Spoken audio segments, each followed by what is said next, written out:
जैसा कि last episode में हमने देखा कि लुओ फेंग अपनी वेलकम पार्टी के बाद लीडर होंग के साथ किंग हुआनलिंग से मिलने के लिए उनके पैलेस में जाता है और मिलने के बाद लीडर होंग को अपने रिलेशनशिप को कायम रखने के लिए किंग हुआनलिंग के एक चैलेंज को एक्सेप्ट करना पड़ता है, जो कि था उनके 18 इल्यूजन्स को पास करना। फेंग लीडर होंग के लिए काफी ज्यादा परेशान होने लगता है, तो लीडर होंग उसे खुद पर ट्रस्ट करने को कहते हैं और फिर किंग हुआनलिंग के 18 इल्यूजन्स का ब्रेक थ्रू करने के लिए चले जाते हैं। अब इस एपिसोड की स्टार्टिंग भी होती है बिल्कुल उसी सीन से जहाँ पर लीडर होंग एल्डर याओरा के ऊपर अटैक करने से हिचकिचा गए थे। इधर लुओ फेंग लीडर होंग को एल्डर याओरा को ना हिट करता हुआ देखकर परेशान होने लगता है, क्योंकि उनके इस एक्शन की वजह से उनके और जी किन के रिश्ते के बीच में दरार आ सकती थी। पर हम देख पाते हैं कि लीडर होंग एल्डर याओरा को हिट नहीं करते, उल्टा उन्होंने अपना वेपन डाउन कर दिया था। और तभी हमें यहाँ इल्यूजन में ही दिखाया जाता है कि लीडर होंग को एल्डर याओरा के साथ बिताए हुए पल याद आने लगते हैं, जहाँ जब वो गोल्डन बीस्ट के साथ फाइट करते हुए अनकॉन्शियस होकर कोमा में चले गए थे, तो तब एल्डर याओरा ने उनकी बहुत ज्यादा केयर की थी। और साथ ये भी कि कैसे लीडर होंग ने एल्डर याओरा को उनके बचपन में मॉन्स्टर्स के हाथों मरने से बचाया था और फिर उन्हें एक पावरफुल पर्सन बनाया। इसी के साथ उनके 18 इल्यूजन्स का टेस्ट पूरा हो जाता है और वो इल्यूजन्स के अंदर से बाहर आ जाते हैं। उनके बाहर आते ही किंग हुआनलिंग उन्हें सभी इल्यूजन्स का ब्रेक थ्रू करने के लिए कांग्रेचुलेट करती है और जी किन दौड़ते हुए आकर लीडर होंग के गले लग गई थी। अभी लीडर होंग खुश हो रहे होते हैं कि तभी उन्हें किंग हुआनलिंग की दोबारा से आवाज आती है, हाउएवर तुम लोग अभी भी साथ नहीं रह सकते।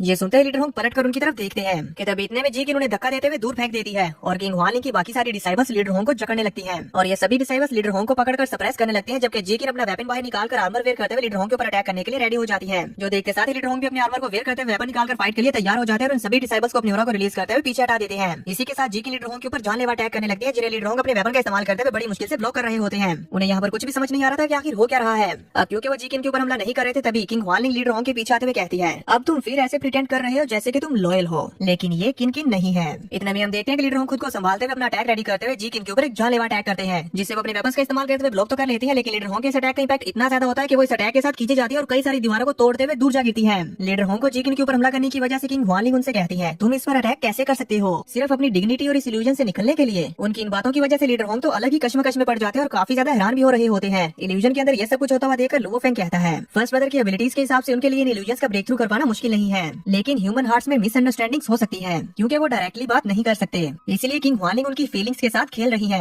यही वजह है कि लीडर होंग के लिए इन इल्यूजन्स को ब्रेक थ्रू कर पाना मुश्किल हो रहा है, जबकि इल्यूजन्स में ऐसा बिल्कुल भी नहीं होना चाहिए। उनके ऐसा करने की वजह से लीडर होंग और जी किन के दिलों में एक दूसरे के लिए नफरत पैदा हो सकती है। वही इल्यूजन के बीच में हम देख पाते हैं कि जी किन और लीडर होंग एक दूसरे के साथ बहुत तेजी के साथ फाइट कर रहे होते हैं और जी किन यहाँ इल्यूजन के अंदर उनकी इस फाइट को देखते हुए कहती है, होंग मेरे बारे में मत सोचो, इससे कोई फर्क नहीं पड़ता कि तुम क्या करते हो, मैं तुम्हें ब्लेम नहीं करूंगी, हमारे दिल एक दूसरे से जुड़े हुए हैं, तुम्हें ये याद रखना होगा। ये सब अपने मन में बोल रही होती है, जो कहीं न कहीं लीडर होंग को भी फील हो पा रहा था। इसी वजह से हम देखते हैं कि फाइट के अंदर भी लीडर होंग जी किन को जान से नहीं मार पा रहे होते और एक वक्त पर आकर वो जी किन को मारने की बजाय खुद को होल्ड बैक करने लगते हैं। उनको इस तरह से स्ट्रगल करता हुआ देखकर किंग हुआनलिंग जी किन के पीछे अपीयर होते हुए कहती है, तुम अभी भी इसे नहीं मार सकते ना, चलो मैं तुम्हारी हेल्प करती हूँ। ये कहते हुए वो अपने हाथ से जी किन की बॉडी के अंदर से उसके कोर को बाहर निकालते हुए लीडर होंग की आंखों के सामने उसे डिस्ट्रॉय कर देती है, जिससे लीडर होंग को बहुत बड़ा सदमा लगता है और वो वहीं पर अपने घुटनों के बल बैठ जाते हैं और जी किन को रोने लगते हैं। और इसी की वजह से हम देखते हैं कि लीडर होंग का स्पेयर जिसे कि वो होल्ड बैक कर रहे थे, वो भी जी किन की बॉडी के आर पार हो जाता है, जिससे उन्हें और भी बड़ा सदमा लगता है। अब जी किन का खून वहाँ पर फैलने लगता है और लीडर होंग को कुछ भी समझ नहीं आ रहा था कि वो क्या करें, ये हो क्या रहा है। तभी उनकी एक जोरदार चीख के साथ हमें दिखाया जाता है कि जी किन ने अपनी स्वॉर्ड को लीडर होंग की चेस्ट के आर पार कर दिया है।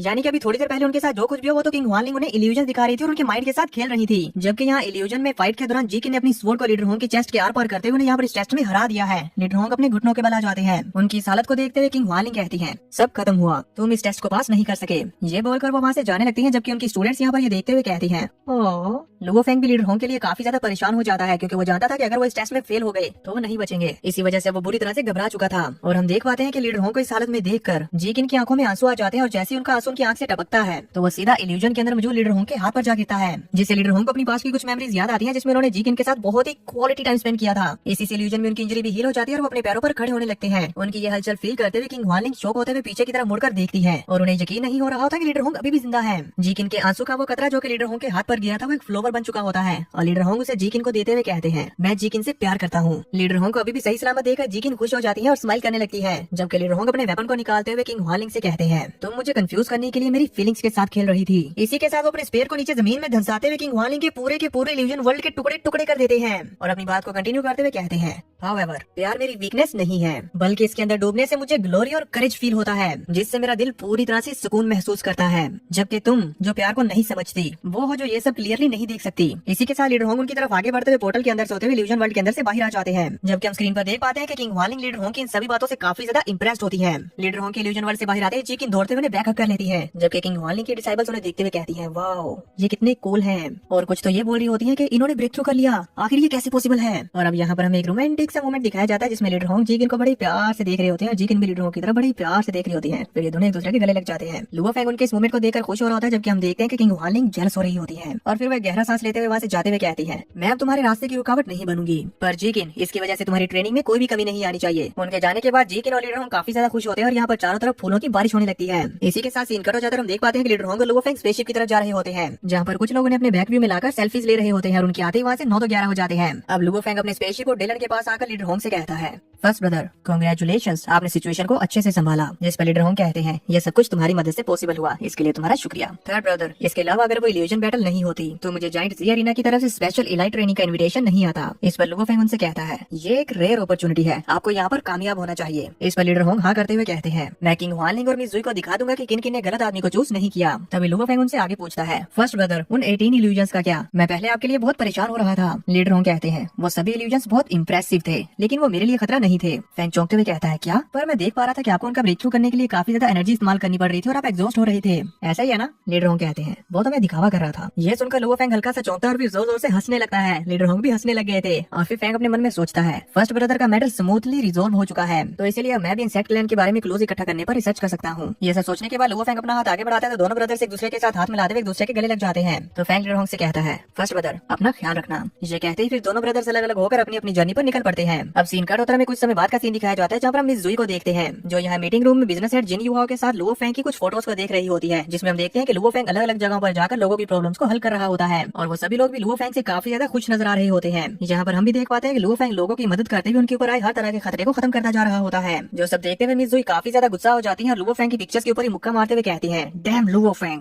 मैंने होंग के मैटर को खत्म करने में इसकी मदद की, ये मेरा साथ देने की भी जल्दी से मेरे अगेंस्ट हो गया। जाने से पहले उसने कहा था कि वो सभी प्लैनेट्स पर ट्रैवल करते हुए वहाँ के कल्चर्स को देखना चाहता है, लेकिन ये तो वहाँ पर जाकर पॉलिटिक्स खेल रहा है। मिस जुई को इतने ज्यादा गुस्से में देखकर बिजनेस हेड जिन युवा उनसे कहते हैं, मैं बैंक्वेट में से नोटिस कर रहा था, पर वहाँ तो ये सिर्फ खुद को प्रोटेक्ट करना चाहता था, लेकिन वहाँ पर उसने ऐसा भी शो नहीं किया कि वो इनविंसिबल है। जरूर उसके माइंड में कुछ न कुछ तो चल रहा है। ऐसा लगता है कि वो नहीं जानता कि वो पर्सन हम में से एक है। ये बेहतर होगा कि तुम उसे क्लियरली सब कुछ बता दो ताकि हमारे अपने दोस्तों को नुकसान न पहुंचे। बिजनेस हेड की ये बातें सुनकर मिस जुई उनके करीब पहुंचते हुए कहती है, तुम बेवकूफ हो, साफ साफ दिख रहा है कि उसके पास कोई भी एविडेंस नहीं है, पर क्या तुम जानबूझकर अपनी गलती उसके हाथों पकड़वाना चाहते हो? इस पर मास्टर जिन युवा कहते हैं, तो क्या फिर तुम ये सब कुछ इसी तरह चलने देना चाहती हो? अब तो वो भी सोच में पड़ जाती है कि वो क्या करें और फिर थोड़ी देर तक सोचने के बाद गोल्डन हॉर्न क्लैन की प्रोटेस्टिंग की वीडियो प्ले करते हुए कहती है, अगर ऐसी बात है तो मैं इसे ज्यादा आराम करने नहीं दूंगी। यानी कि दोस्तों के माइंड में जरूर कोई ना कोई तो खिचड़ी पक रही है जो हमें जल्दी ही मालूम हो जाएगी। इसी के साथ सीन कट हो जाता है, इंसेक्ट क्लैन का सीन दिखाया जाता है, जहाँ उनके कुछ छोटे छोटे इंसेक्ट जो कि स्पाइस होते हैं वो अलग अलग जगहों से इन्फॉर्मेशन कलेक्ट करते हुए उनके कंप्यूटर के डेटाबेस में भेज रहे होते हैं और बड़े इंसेक्ट उसे प्रोसेस करते हुए अपने टारगेट की लोकेशन का पता लगाते हैं। लोकेशन का पता चलने के बाद वो अपनी क्वीन को बताते हैं, टारगेट नंबर 9 लुओ फेंग मिल चुका है, वो हिलियोंगशन किंगडम के ड्रैगन प्लेनेट पर अपीयर हुआ है। ये बात पता चलते ही क्वीन उन्हें ऑर्डर करती है, अपॉर्चुनिटी मिलते ही उसे फौरन से खत्म कर दो। और यहाँ हम देख पाते हैं कि ये इंसेक्ट क्लैन के मॉन्स्टर्स और क्वीन तो काफी ज्यादा खतरनाक लग रही होती है। इसी के साथ सीन शिफ्ट होकर दोबारा से आ जाता है मीटिंग रूम पर, जहाँ पर हम देख पाते हैं कि लुओ फेंग, मिस जुई और मास्टर जिन युहाओ यहाँ पर मास्टर जियान टियानचन के आने का वेट कर रहे होते हैं। वर्चुअल यूनिवर्स में मास्टर जियान टियानचन वहाँ आते ही इनसे कहते हैं, गोल्डन हॉर्न क्लैन का इशू अभी भी वैसे का वैसा क्यों है? पिछले इन कुछ महीनों में वो कंटिन्यूअसली प्रोटेस्टिंग कर रहे हैं, तुम्हें पता भी है किसकी वजह से कंपनी को कितना ज्यादा लॉस हो रहा है? उनकी ये बात सुनकर मिस जुई मास्टर जिन युहाओ की तरफ देखती है और मास्टर जिन युहाओ अपना चेहरा नीचे करते हुए कुछ सोचते हैं और फिर कहते हैं, सॉरी मास्टर, हम इस मामले को संभालते हुए माइनिंग करने की कोशिश कर रहे हैं। उनकी ये बात सुनकर लुओ फेंग सोचता है, माइंड लॉस?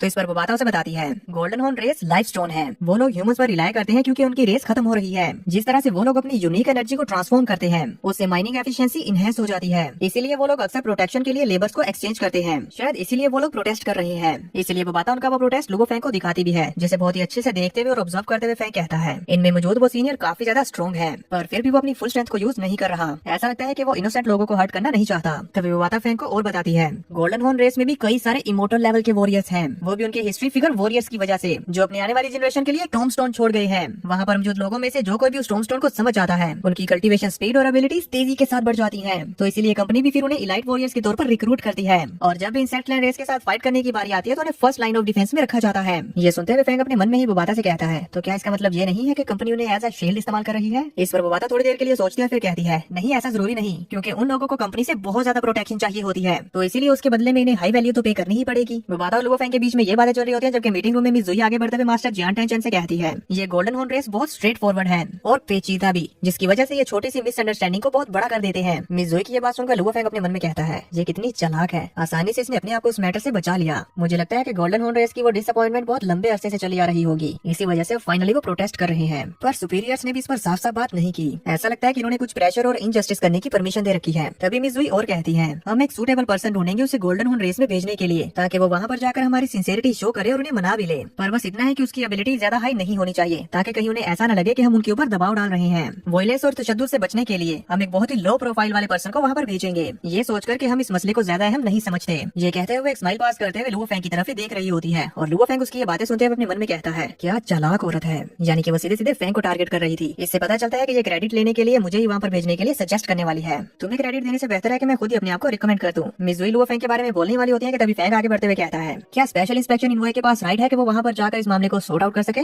तो देखेंगे नेक्स्ट एपिसोड में कि क्या मास्टर जियान टेंशन लुओ फेंग को वहाँ पर भेजने के लिए अलाउ करेंगे। और हाँ दोस्तों, ये वीडियो लेट होगी क्योंकि मेरी तबीयत खराब थी और अभी भी आप नोटिस कर पा रहे होंगे कि मैं कितनी मुश्किल से बोल पा रहा हूँ। इवन कई जगहों पर तो मेरा नाक भी बंद आ रहा है।